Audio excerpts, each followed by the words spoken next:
आज हम एक नए मौजू पे बात कर रहे हैं, वो है challenges to national security and sovereignty of Pakistan. ये जो टॉपिक है सिक्योरिटी के, इसके दो तीन डायमेंशंस हैं, जिनमें से एक है इंटरनेशनल सिक्योरिटी, एक है concept of security in 21st century या नॉन ट्रेडिशनल सिक्योरिटी थ्रेट्स का, और एक जो है वो आज का जो टॉपिक है। इसमें बुनियादी तौर पे हम देखेंगे नॉन ट्रेडिशनल सिक्योरिटी थ्रेट्स, लेकिन हम ये वो टारगेट्स देखेंगे जो कि मिलिट्री थ्रेट से हटके हैं। तो सबसे पहले तो ये देखने की आपको ज़रूरत है कि चैलेंजेस टू नेशनल सिक्योरिटी से मुराद क्या है, इसमें कौन कौन से थ्रेट्स हो सकते हैं जो नॉन ट्रेडिशनल हैं या जो मिलिट्री थ्रेट से हटके हैं। मिलिट्री थ्रेट अगेन वही हिस्टोरिकल कॉन्टेक्स्ट में एक मुल्क दूसरे मुल्क के ऊपर अटैक कर दे तो वो जो है एक मिलिट्री थ्रेट है। पाकिस्तान को इंडिया से या पाकिस्तान को अफगानिस्तान से या चाइना को यूएसए से, तो उसको आप कहते हैं कन्वेंशनल या traditional security threat. Non traditional जो सिक्योरिटी थ्रेट होता है वो कन्वर्सली किसी दूसरे फ्रंट के ऊपर हो सकता है।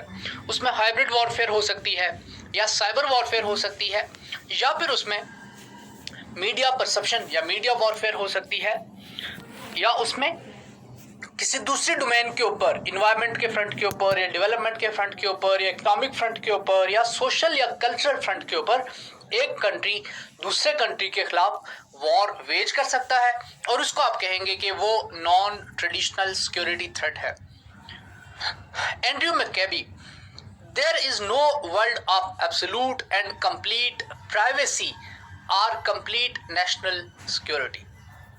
एंड्रयू मैककेबी के नज़दीक कंप्लीट नेशनल सिक्योरिटी का कोई कॉन्सेप्ट है ही नहीं, और ये बात आप देखेंगे कि किस तरह से सच है। हर मुल्क को इकोनॉमिक क्राइसिस का सामना है, हर मुल्क को इन्वायरमेंटल सिक्योरिटी के थ्रेट्स हैं, हर मुल्क को ग्लोबलाइजेशन की ऑनस्लॉट का सामना है, हर मुल्क को न्यूक्लियर थ्रेट का सामना टू सम एक्सटेंट है, स्पेशली न्यूक्लियर पावर्स को। अब हम देखते हैं कि कुछ थ्रेट्स जो है नॉन ट्रेडिशनल या नेशनल सिक्योरिटी को, कुछ थ्रेट्स क्या हो सकते हैं, चैलेंजेस क्या हो सकते हैं। Urbanisation, poverty, militancy, natural disasters, displaced persons, climate change का थ्रेट है, ग्लोबल वार्मिंग है, इन्फेक्शियस डिजीजेस हैं, हंगर है, या पॉपुलेशन एक्सप्लोजन है, न्यूक्लियराइजेशन का, न्यूक्लियर थ्रेट का एलिमेंट है साउथ एशिया को पर्टिकुलरली, फूड और वाटर शॉर्टेजेस हैं, ट्रांसनेशनल क्राइम्स हैं, स्पेशली इसमें ह्यूमन ट्रैफिकिंग का एलिमेंट है, विमेन ट्रैफिकिंग का एलिमेंट है, ड्रग ट्रैफिकिंग के जो क्राइम्स हैं, स्मगलिंग ऑफ गुड्स का जो मसला है। अफगानिस्तान में जैसे ओपियम कल्टीवेशन होती है तो वो पाकिस्तान के रास्ते से जो है वो रेस्ट ऑफ द वर्ल्ड को फ्लो करती है, तो वो भी पाकिस्तान के लिए एक मसला है। ऑयल की स्मगलिंग हो रही है ईरान से लेकर बलूचिस्तान में और वहाँ से फिर रेस्ट ऑफ द पाकिस्तान में, वो एक इनफॉर्मल इकोनॉमी को डेवलप कर रहा है, उससे भी पाकिस्तान की नेशनल सिक्योरिटी को खतरा है। इरेगुलर माइग्रेशन जैसे मिडिल ईस्ट से या सीरिया से हो रही है, मेडिटेरेनियन से होते हुए ईस्टर्न यूरोप और वहाँ से फिर आगे जर्मनी में या फ्रांस में या यूके में, या जैसे यूनाइटेड स्टेट्स ऑफ अमेरिका को लैटिन अमेरिका से इमिग्रेशन का थ्रेट है। तो ये इमिग्रेशन के जो मसाइल होते हैं जिनकी वजह से किसी मुल्क का इंटरनल, वहाँ का इंटरनल सोशो इकोनॉमिक फैब्रिक या सोशल फैब्रिक वो टेंट होता है, इनको आप कहते हैं कि ये नेशनल सिक्योरिटी को थ्रेट्स हैं। हम बात करते हैं, मैली एंथनी साहब डिफाइन करते हैं नॉन ट्रेडिशनल सिक्योरिटी थ्रेट्स को as these are challenges to the survival and well being of peoples and states. पहली बात है कि चैलेंजेस हैं that arise primarily out of non-military resources such as, अब इसमें ये देख लीजिए कि चंद एक जो मैंने पहले भी लिस्ट किए थे, क्लाइमेट चेंज हो सकता है, क्रॉस बॉर्डर इन्वायरमेंटल डिग्रेडेशन हो सकती है। अभी स्मॉग की बहस चली पाकिस्तान में कि इंडिया में जो वहाँ के किसान हैं वो जब क्रॉप रेजिड्यू को जलाते हैं तो उसको जलाने से जो स्मोक ट्रेवल करता है वो स्मोक पाकिस्तान में आता है, तो उसकी वजह से यहाँ पे स्मॉग का मसला है। ये कॉन्स्पिरेसी थ्योरी है, इसमें कितनी रियलिटी है? आई पर्सनली थिंक कि ये कॉन्स्पिरेसी थ्योरी है, लेकिन आपने ये समझना है कि क्रॉस बॉर्डर इस तरह का कोई एक्सटर्नलिटी जो है एक मुल्क के तरफ से दूसरे मुल्क के ऊपर उसके नेगेटिव इम्पैक्ट्स हो सकते हैं। इन्वायरमेंटल डिग्रेडेशन है या रिसोर्स डिप्लीशन है, इन्फेक्शियस डिजीजेस, मुख्तलिफ बीमारियां हैं, स्पेशली एबोला वायरस का आउटब्रेक हुआ 3-4 साल पहले सियरा लियोना में, तो हमने देखा कि वो फॉरेन अफ्रीकन कंट्रीज में फैलने लगा, तो ग्लोबल लेवल के ऊपर उसको कंटेन करने की एफर्ट हुई और उसको कंट्रोल कर दिया गया। पाकिस्तान में पोलियो वायरस था, तो पोलियो वायरस की वजह से आपको पता है कि पाकिस्तान के ऊपर पोलियो वायरस पाकिस्तान में से बाहर ट्रैवल ना करे, उसकी वजह से बाकी कंट्रीज जो है वो उनकी हेल्थ सिक्योरिटी को पाकिस्तान में पोलियो होने की वजह से मसला उन्होंने फील किया। तो उन्होंने क्या कर दिया, तमाम पाकिस्तानी जो यहाँ से बाहर जा रहे थे एयरपोर्ट्स के ऊपर, उनके लिए एक टेस्ट लाजमी करार दे दिया गया कि वो सर्टिफिकेट प्रोड्यूस करें कि वो पोलियो फ्री हैं या वो पोलियो के विक्टिम नहीं हैं। तो इसी तरह से नेचुरल डिजास्टर्स, सैलाब हो सकते हैं, मैन मेड डिजास्टर्स हो सकते हैं, अर्थक्वेक के डिजास्टर हो सकते हैं, फॉरेस्ट फायर्स के जो है डिजास्टर्स हो सकते हैं। अमेजोन के फॉरेस्ट फायर्स अभी रिसेंटली वाकयात हुए हैं, सुनामी हो सकता है, टॉर्नेडो हो सकता है, हैरिकेन हो सकता है, टाइफून हो सकता है। जापान हर दूसरे साल जो है वो किसी ना किसी बड़े जलजिला वहां पे उसने हैवक रख किया होता है। हैरिकेन कैटरीना है या हैरिकेन हार्वी है जिसने यूनाइटेड स्टेट्स ऑफ अमेरिका में जो है वो बड़ा बिलियंस ऑफ डॉलर्स के लॉसेस इन्फ्लिक्ट किए हैं। तो इस तरह के वाकयात जो है वो नॉन ट्रेडिशनल सिक्योरिटी थ्रेट्स में आते हैं। इर्रेगुलर माइग्रेशन है, अब माइग्रेशन सारी दुनिया में हो रही है, लेकिन दुनिया में दो जोन्स ऐसे हैं जो कि माइग्रेशन की वजह से बहुत ज़्यादा इम्पैक्ट हो रहे हैं। एक यूरोप है, और यूरोप में जो मेजॉरिटी ऑफ माइग्रेशन हो रही है वो मेजरली हो रही है दो रीजन से, एक सेंट्रल एशिया या साउथ एशिया से हो रही है, और दूसरा जो है वो हो रही है मिडिल ईस्ट से। मिडिल ईस्ट में स्पेशली कहाँ से, अफगानिस्तान, सीरिया और लीबिया से। और फिर इसके अलावा यूरोप के अंदर भी माइग्रेशन के क्राइसिस है। मिसाल के तौर पे यूरोप में जो वेस्टर्न यूरोप है उसको ईस्टर्न यूरोप से माइग्रेशन का मसला है। ब्रेक्जिट में एक जो इम्पोर्टेंट एलिमेंट था जिसकी वजह से ब्रिटेन जो है वो एग्जिट करने जा रहा है यूरोप से, वो था शेंजन जोन। और उसमें एक मसला जो था वो ब्रिटेन को ये था कि बाकी यूरोप के ममालिक से इमिग्रेंट्स आके लंदन में बैठ जाते हैं या यहाँ पर बिजनेसेस करने लग जाते हैं, तो उसकी वजह से वहाँ की जो लोकल पॉपुलेशन थी वो अनएम्प्लॉयड हो रही थी।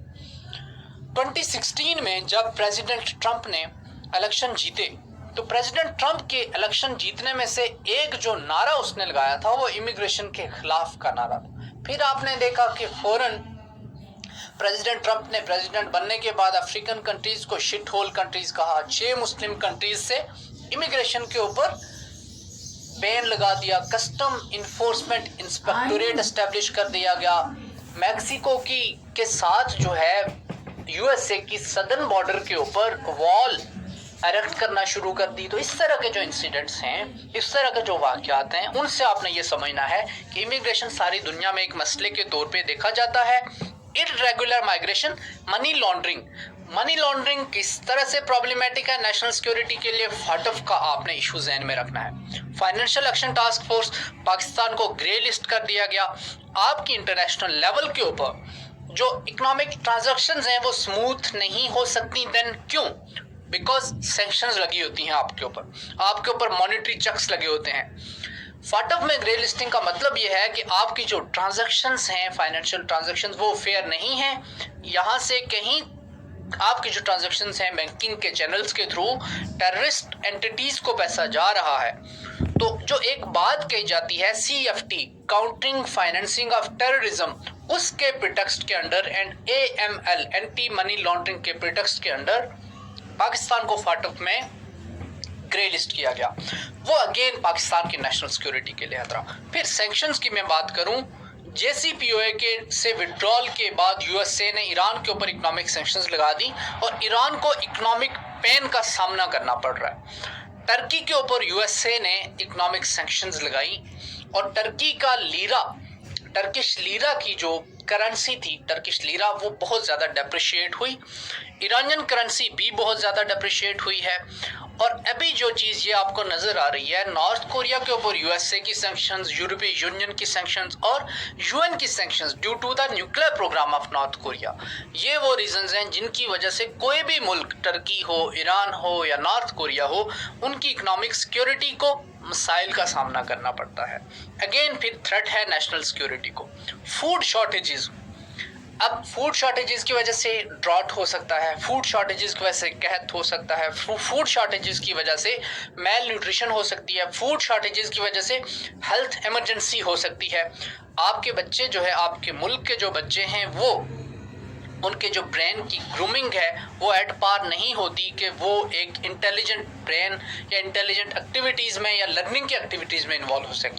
प्राइम मिनिस्टर खान ने आते साथ ही जो है वो कुछ डायग्राम्स दिखा के यही बात एक्सप्लेन करने की कोशिश की थी। पीपल की स्मगलिंग होती है, ड्रग ट्रैफिकिंग होती है, ट्रांसनेशनल क्राइम।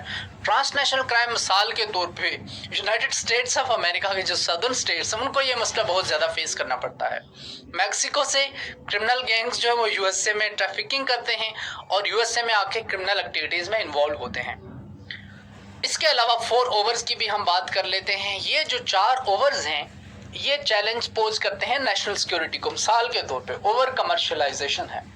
हद से ज़्यादा जब कमर्शलाइजेशन होगी तो आपका जो स्टेट है, स्टेट का रोल कम से कम होता जाएगा और प्राइवेट जो पार्टीज हैं या कॉरपोरेट सेक्टर है वो एक्सपेंड होते जाएंगे। तो ऐसी सूरत में आपके स्टेट की तमाम पॉलिसीज़ को, नेशनल सिक्योरिटी हो या कोई भी डोमेन हो, उसकी पॉलिसीज़ हो, उनको डिक्टेट यही प्राइवेट सेक्टर करेगा। तो ओवर कमर्शलाइजेशन अच्छी नहीं होती।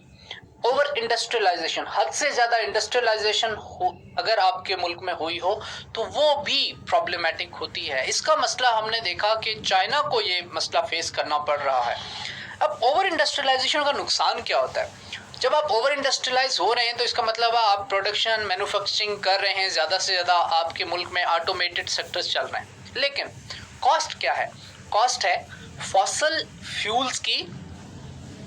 फॉसल फ्यूल्स को आपने कंज्यूम करना है। फॉसल फ्यूल की कंजम्पशन होगी तो फिर आपकी जो इंडस्ट्रियल एक्टिविटी है वो रन होगी। फॉसल फ्यूल्स आप कंज्यूम करेंगे तो आप कार्बन डाइऑक्साइड का फुटप्रिंट बढ़ाएंगे, आप ग्रीन हाउस गैसेस की एमिशन ज़्यादा करेंगे, जिसकी वजह से जो है वो क्लाइमेट के मसाइल पैदा होंगे, पोल्यूशन होगी और इन्वायरमेंटल मसाइल पैदा होंगे, इन्वायरमेंटल डिग्रेडेशन होगी।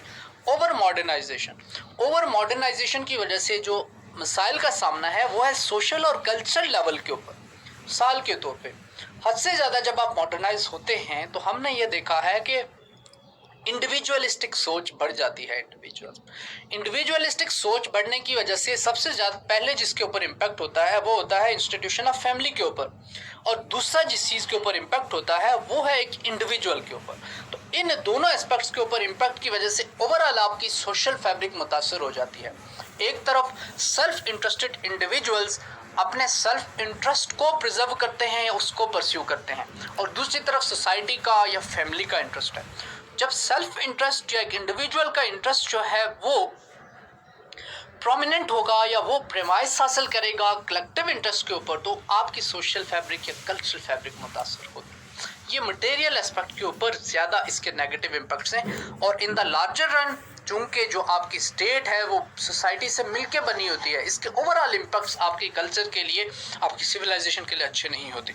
ओवर प्रोफेशनलाइजेशन, हद से ज़्यादा जब आप प्रोफेशनल होंगे, हद से ज़्यादा जब आप फॉर्मल इंटरेक्शंस में होंगे, तो फिर शायद ह्यूमंस में एम्पैथी का एलिमेंट ख़त्म हो जाएगा। फिर शायद ह्यूमंस खुद को वैसे ही ट्रीट करने लगे जैसे कि एक मशहूर शायर ने कहा कि एहसास मरवत को कुचल देते हैं हालात। तो हद से ज़्यादा जब आप मैकेनाइज्ड होंगे, हद से ज़्यादा प्रोफेशनल होंगे, फॉर्मलाइज्ड इंटरेक्शंस होंगी, तो फिर शायद इंडिविजुअल लेवल के ऊपर, इमोटिव लेवल के ऊपर या एक ह्यूमन लेवल के ऊपर किसी दूसरे इंडिविजुअल को आप कभी अप्रोच ही नहीं करेंगे। उससे आपकी सोशलाइजेशन मुतासर होगी, उससे आपके माशरे में जो कनेक्टिविटी है या कोहेसिव फोर्सेस हैं या बॉन्डिंग की जो फोर्सेस हैं उनकी इम्प्रूवमेंट या उनकी डेवलपमेंट मुतासर होगी, क्योंकि माशरा जो है उसमें डिफरेंट इंडिविजुअल्स एक कॉक्स की तरह से एक्ट करते हैं और उसका सम टोटल मिलकर आपका माशरा और मुल्क बनता है। तो इससे आपके मुल्क की नेशनल सिक्योरिटी का एक कंपोनेंट जो सोशल सिक्योरिटी है वो मुतासर होती है। इम्पैक्ट्स क्या हैं इसके? सोशल इम्पैक्ट्स हैं, इकोनॉमिक इम्पैक्ट्स हैं, पॉलिटिकल इम्पैक्ट्स हैं, कल्चरल और जियोग्राफिक इम्पैक्ट्स हैं। ये सिक्योरिटी से मुतल्लिक जो बहस है। आने वाली वीडियो लेक्चर में हम इसी टॉपिक को आगे ले जाते हुए पाकिस्तान के कॉन्टेक्स्ट में स्पेशली बात करेंगे और 4-5 एस्पेक्ट्स की बात करेंगे कि जिनमें पाकिस्तान को मिसाइल का सामना करना पड़ रहा है। तब तक के लिए आपसे इजाज़त चाहते हैं।